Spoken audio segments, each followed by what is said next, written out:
नमस्कार मित्रांनो, आता निवडणुका आलेल्या आहेत आणि त्यामुळे जागोजाग ह्या फॉगर मशीन फिरत आहेत.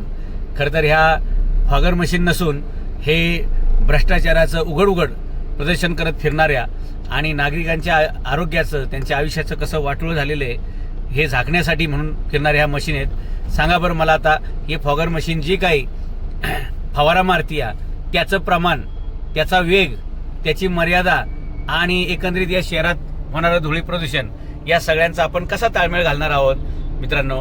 फक्त अशा 200 मशीन बरं का, 200 मशीन बरं का, rapid dust suppression vehicle 200 machine अशा संपूर्ण पिंपरी चिंचवड शहरात फिरत आहेत. लोकसंख्या जवळपास 30 लाख, मशीन आहेत 200 आणि आता बघा ती बऱ्याच वेळापासून बंदच आहे. ही परिस्थिती आहे.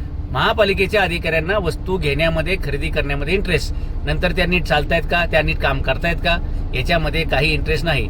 आज पिंपरी चिंचवड शहर हे महाराष्ट्रातील सर्वात जास्त प्रदूषित शहर झालेलं आहे असं केंद्रीय प्रदूषण बोर्डाचं म्हणणं आहे. आणि तुम्ही कधीही इथला एअर क्वालिटी इंडेक्स बघा, हा 250-300च्या आसपास आहे. 30 आणि 40च्या वर जर तो असेल तर तो जगण्यास घातक आहे. अशा प्रकारचे इंडेक्स आहेत, एअर क्वालिटी इंडेक्स बरं का. इथे 300 पर्यंत जात आहे म्हणजे इथली हवा जगण्यालायक नाही. आणि इथे जे धुळीचं प्रदूषण वाढतंय, धुळीचे कण वाढतायत, त्याच्यामुळे माणसांचं 20 वर्षांनी आयुष्य कमी होतंय.